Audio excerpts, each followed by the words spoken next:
بسم الله الرحمن الرحيم الحمد لله رب العالمين والصلاة والسلام على رسول الله وعلى آله وصحبه أجمعين. Welcome to episode 53 of the series The Authentic Statements of the Companions radiallahu anhum ajma'in.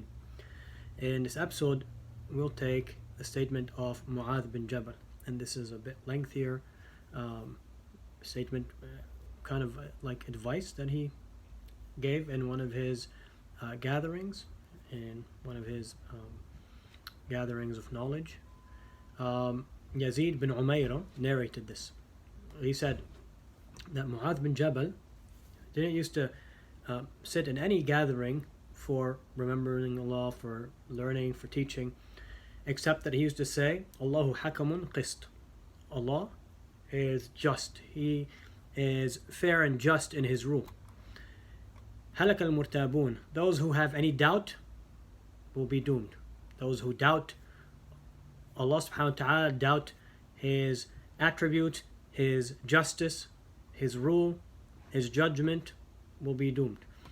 And then one day, Yazid bin Umayra is saying, one day in one of those gatherings, Mu'adh bin Jabal, so he used to repeat this statement a lot.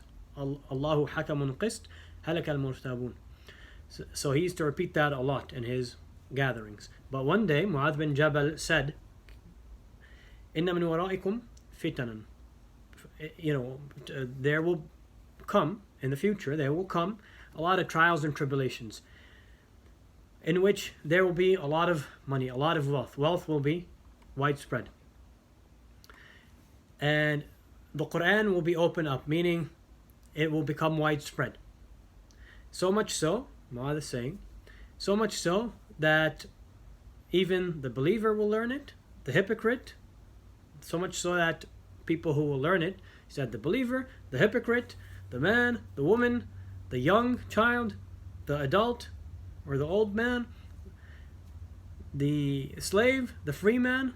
So all of these people, the Quran becomes widespread, it opens up. So many people learn the Quran, end up learning the Quran. So many people end up learning the Quran. And he mentioned all these categories. Basically a lot of people learning the Quran. Believers and hypocrites, men, women, young, old, free, slaves, everyone ends up learning the Quran. A lot of people learn the Quran. فيوشك قائل أن يقول. And so a person would be about to say, meaning, thinking to themselves, ما للناس, what's wrong with the people? They're not following me. And I have recited the Quran. Why aren't people following me even though I have recited the Quran? And I'm calling them to the Quran and what's in it. How come they're not following me? They won't follow me until I innovate something else. حتى أبتدع لهم غيره. Until I innovate for them something besides it, besides the Quran and the guidance that it contains. And of course, it's important to mention, some people might hang on to that and say, oh look, is talking about the Quran, doesn't mention the Sunnah. We know from so many ahadith and statements of the companions and verses in the Quran that the Quran and the Sunnah go hand in hand. So people of desires who just say today, unfortunately, a sect that came out that say just follow the Quran, forget about the Sunnah, they think that this is proof for them. But in reality, the texts of Islam have to be taken collectively together. You don't take one narration and say, oh look, he's just saying Quran means that's it. We just take the Quran, not follow the Sunnah. No, if someone truly anyways is following the Quran, they would follow the Sunnah, because in the Quran Allah tells us to follow the Prophet Muhammad ﷺ. So and in any case, this is something that's known from all the texts of Islam, that Quran and Sunnah go hand in hand. Quran and authentic Sunnah go hand in hand. And we have addressed that in other episodes, but nonetheless, so it's important when we say, he's talking about the Quran here, he's talking about the Quran and all the teachings that includes, which includes following the Sunnah. But in any case, so he says that a person would about to say that, how come people aren't following me? Why aren't people following me? And I'm reciting the Quran, I'm calling them to the Quran, they're not following me. They're not going to follow me or respond to my call until I innovate something else for them besides the Quran. So Mu'adh is saying, فإياكم ابتدع. Be careful. So he's warning us, be careful from what is innovated. فإنما ابتدع ضلالة. For whatever is innovated is a misguidance. Every innovation is a misguidance. We've seen this over and over again. Yet some people it's mentioned in so many texts to follow in the Quran, following the Prophet ﷺ, following the path of the believers, not following a different path than the path of the believers. Who were the believers at the time when the Quran was revealed? The companions, of course. The Prophet ﷺ and his companions, رضي الله عنهم أجمعين. And all the hadith about follow and do not innovate, stick to the sunnah, all the statements of the companions, all the statements of the scholars, and yet people still don't understand this basic concept of follow the teachings of Islam based on what the Prophet ﷺ and the companions were upon, and don't innovate. It's so simple, yet some people still till today have a hard time grasping this. Come up with things, innovate things, add things, say this doesn't apply anymore. They come up with new things, new innovations, new deviations. They call people to it, and they think it's good. May Allah guide us all. So that person will say, they're not going to follow me until I innovate something else. Mu'adh is warning us. He's saying, beware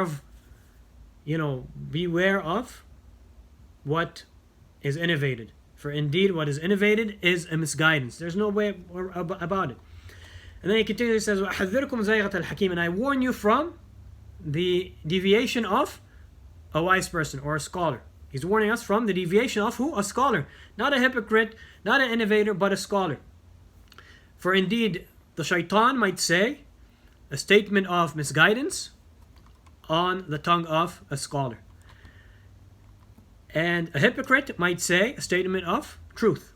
So in other words, Mu'adh is saying, don't only look at who's saying something, but also look at what is being said. Because a scholar might say something that is wrong. Scholars are human beings. They make mistakes. We all make mistakes. None of us are perfect. We're not infallible. We might make mistakes. So he's warning us from the deviations of the scholars specifically, because they might say, the shaitan might pass some of his misguidance on the tongue of a scholar. Something that the scholar says. And Mu'adh is also telling us that just because a hypocrite might say something, don't automatically reject it before looking at what is being said as well, because a hypocrite might say something true. So Yazid bin Umayra tells Mu'adh, he says, what would make me know, rahimakullah, may Allah have mercy upon you, what would make me know that the scholar might say a statement of misguidance and that the hypocrite might say a statement of truth? So Mu'adh said, indeed. And then he continues, says, اجتنب من كلام الحكيم المشتهرات.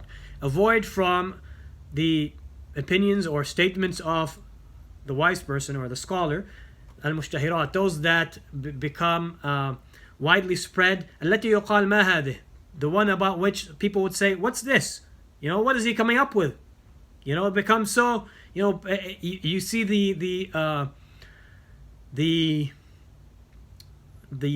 people saying, being surprised about it, being shocked about it, saying, what's this? What is this person coming up with?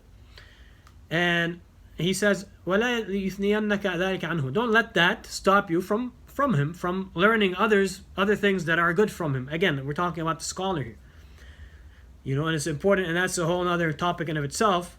Who's a scholar? What's the criteria? All that. But again, let's emphasize that even scholars make mistakes, and when someone who is a true scholar, who has the right foundational principles upon the Quran and authentic Sunnah in the way of the early scholars and the Salaf, then when someone has that proper foundation, making a mistake does not mean we automatically throw that scholar out the window altogether or just not learn anything from them. But you avoid their mistake, and you still benefit from them. Again, this is talking about the scholars. It's not talking about ignorant people, not talking about someone who doesn't have any knowledge, isn't talking about a deviant person altogether or an innovator.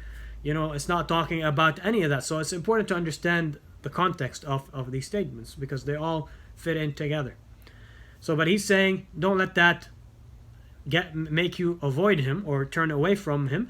For indeed, فَإِنَّهُ لَعَلَّهُ أَن يُرَاجَعَ. Perhaps someone might, remind him, or, kind of advise him or point him back to the truth, to turn back from that statement. Shows us the importance of advice. SubhanAllah, these days, when someone gives advice, everyone jumps at them, You know,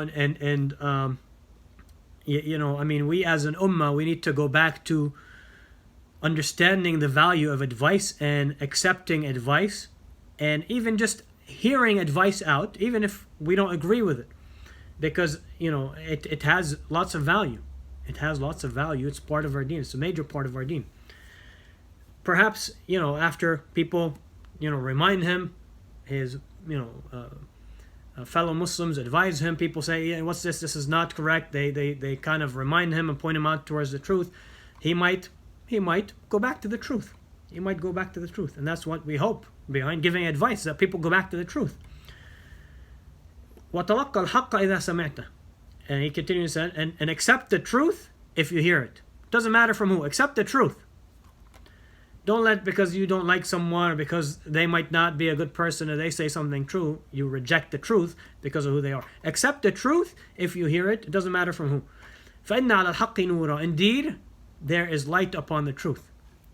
Upon the truth, there's light. Meaning, when people see the truth, if they have sound foundations from the Qur'an and authentic Sunnah of the Prophet ﷺ and what the Salaf were upon, then it's easy for them to identify the truth, because truth has light upon it. Light from what? Light from the Qur'an and the authentic Sunnah of the Prophet ﷺ.